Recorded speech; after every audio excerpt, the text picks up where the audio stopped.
என் வீட்டு மாடி தோட்டத்தில் பழச்செடிகள்லாம் என்னென்ன இருக்குதுன்னு பார்ப்போம் வாங்க. இது வந்து மினி ஆரஞ்சுங்க, டேபிள் ஆரஞ்சுன்னு சொல்லுவாங்க.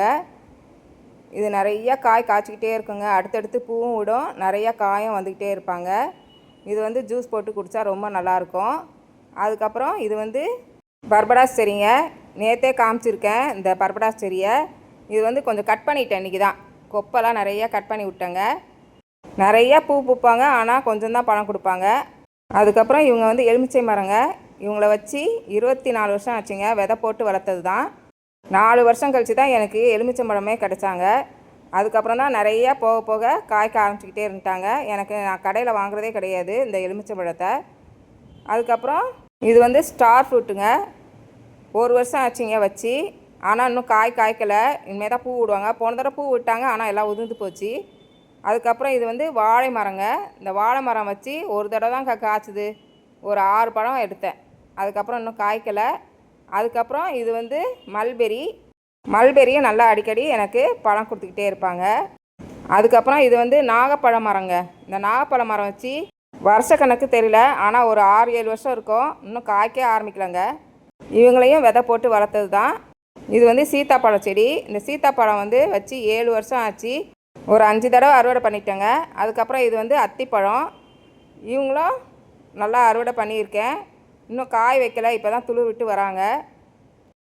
இது வந்து மாமரங்க. இந்த மாமரம் வச்சு ஒரு 4 வருஷம் இருக்கும். இன்னும் காய்க்க ஆரம்பிக்கலை. எப்போ காய்ப்பாங்கன்னு எதிர்பார்த்துக்கிட்டே இருக்கேன். இது வந்து பீட்ரூட் கொய்யா. வாங்கி வச்சு 1 வருஷம் ஆச்சு. இன்னும் காய்க்க ஆரம்பிக்கலை. பூ பூத்துச்சு, உதிர்ந்துட்டாங்க. இனிமேல் காய் வைக்குதான்னு பார்க்கணும். அதுக்கப்புறம் இது வந்து திராட்சை கொடிங்க. இந்த திராட்சை கொடி வாங்கி 1 வருஷம் ஆச்சுங்க.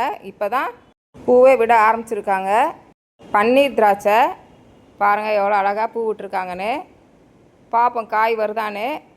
இந்த அன்னீர் தொலை வேறு ரொம்ப ஜாஸ்தியாக இருக்குங்க இப்போ வர வர. அதுக்கப்புறம் இது வந்து ட்ராகன் ஃப்ரூட்டு. இந்த ட்ராகன் ஃப்ரூட் வந்து இவங்களும் வச்சு ஒரு 7 வருஷம் இருக்குங்க. காய்ச்சிட்ருக்காங்க. சீசன் அப்போ தான் காய்க்க ஆரம்பிப்பாங்க. அதுக்கப்புறம் இது வந்து நாட்டு கொய்யா. இந்த நாட்டு கொய்யா இன்னும் பூவே வைக்கலை.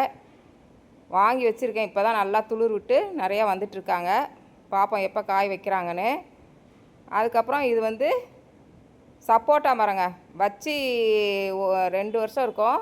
ஒரே ஒரு தடவை தான் பழம் எடுத்தேங்க. அது பூலாம் விழுந்து போகுது, ஏன் தெரியல. அதுக்கும் எல்லாம் செஞ்சுட்டு தான் இருக்கேன், பார்த்துட்டு தான் இருக்கேன். ஆனால் பூ விழுந்துடுறாங்க. இது வந்து கொடுக்காப்பள்ளி மரம். இதுவும் விதை போட்டு வளர்த்தது தான். ஒரு 12 வருஷம் ஆச்சுங்க இதை வச்சு. எனக்கு வருஷம் காய் கொடுத்துட்டே இருப்பாங்க. ரொம்ப நல்லாயிருக்கும், இனிப்பாகவும். இது வந்து தைவான் கொய்யா. வச்சு ஒரு 10 மாதம் இருக்கும். காய் விட்டுட்ருக்காங்க. அதுக்கப்புறம் இது வந்து அரைநெல்லிங்க. இந்த அரைநெல்லியை வந்து கொப்பெல்லாம் உடச்சி விட்ருக்கேன். இப்போ தான் துளிர் விட ஆரம்பிச்சிருக்காங்க.